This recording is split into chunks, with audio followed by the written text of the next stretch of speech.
Assalamualaikum warahmatullahi wabarakatuh. Yang terhormat Bapak Dr. Andes Jen Amori, MPD selaku dosen pembimbing utama. Yang terhormat Bapak Afri Mardiko, MPD selaku dosen pembimbing pendamping. Dan yang terhormat Ibu Dr. Anda Nur Hasmalina, MPD selaku dosen penelaah. Pada kesempatan hari ini saya akan mempresentasikan proposal saya yang berjudul Pengaruh Metode Pembelajaran dan Mapping terhadap hasil belajar siswa pada pelajaran matematika materi bangun ruang kelas 5 UPTSD Negeri 1 Sriwungu. Sebelum lanjut, saya akan memperkenalkan diri terlebih dahulu.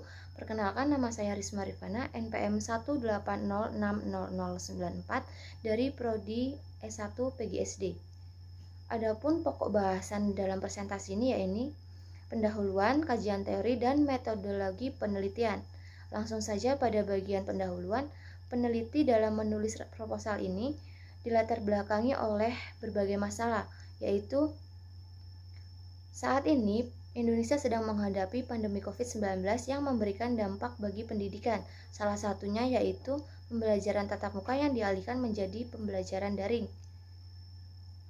Salah satu cara yang dilakukan guru agar tercapainya kelancaran pembelajaran yaitu dengan menerapkan metode yang membuat siswa terlibat langsung dalam proses pembelajaran. Kurangnya variasi metode pembelajaran menyebabkan rendahnya hasil belajar siswa. Berdasarkan data survei menunjukkan bahwa 62% siswa yang tidak tuntas KKM pada pembelajaran matematika. Berdasarkan wawancara, rendahnya hasil belajar siswa disebabkan oleh dua faktor, yaitu faktor pendidik dan faktor peserta didik. Faktor yang dipengaruhi pendidik salah satunya guru belum menerapkan metode yang bervariasi, sedangkan faktor pendidik yaitu siswa cenderung menghafal bukan menerapkan konsep dari pelajaran matematika dan menganggap matematika itu sulit. Hal ini menyebabkan rendahnya partisipasi siswa dalam pembelajaran dan mengakibatkan hasil belajar yang rendah.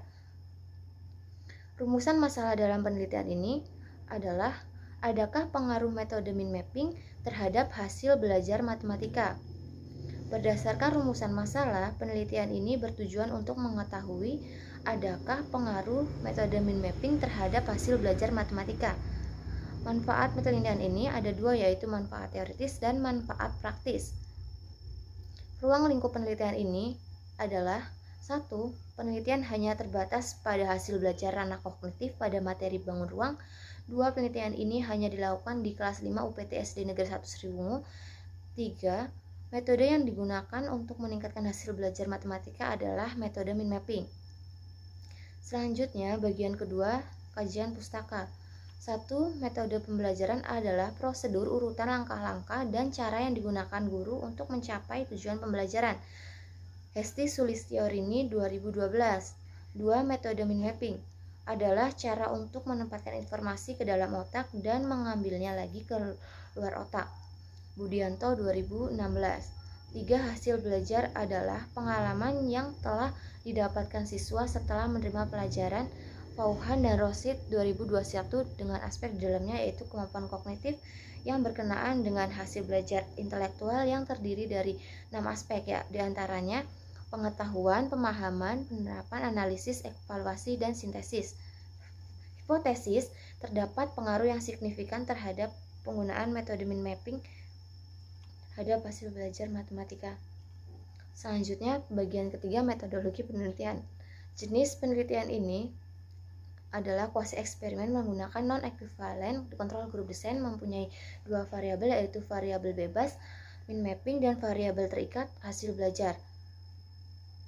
Dalam penelitian ini yang menjadi populasi adalah hasil belajar matematika siswa kelas 5 UPTSD Negeri 1 Sriwungu.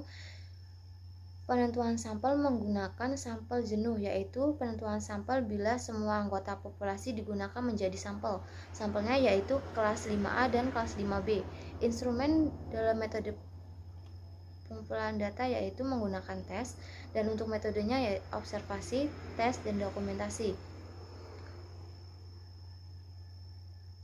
Untuk menguji instrumen menggunakan uji validitas, uji reliabilitas, uji taraf kesukaran, uji daya pembeda. Dan yang terakhir, untuk teknik analisis data menggunakan 3 uji, yaitu uji normalitas, homogenitas, dan hipotesis. Sekian dari saya. Wassalamualaikum warahmatullahi wabarakatuh.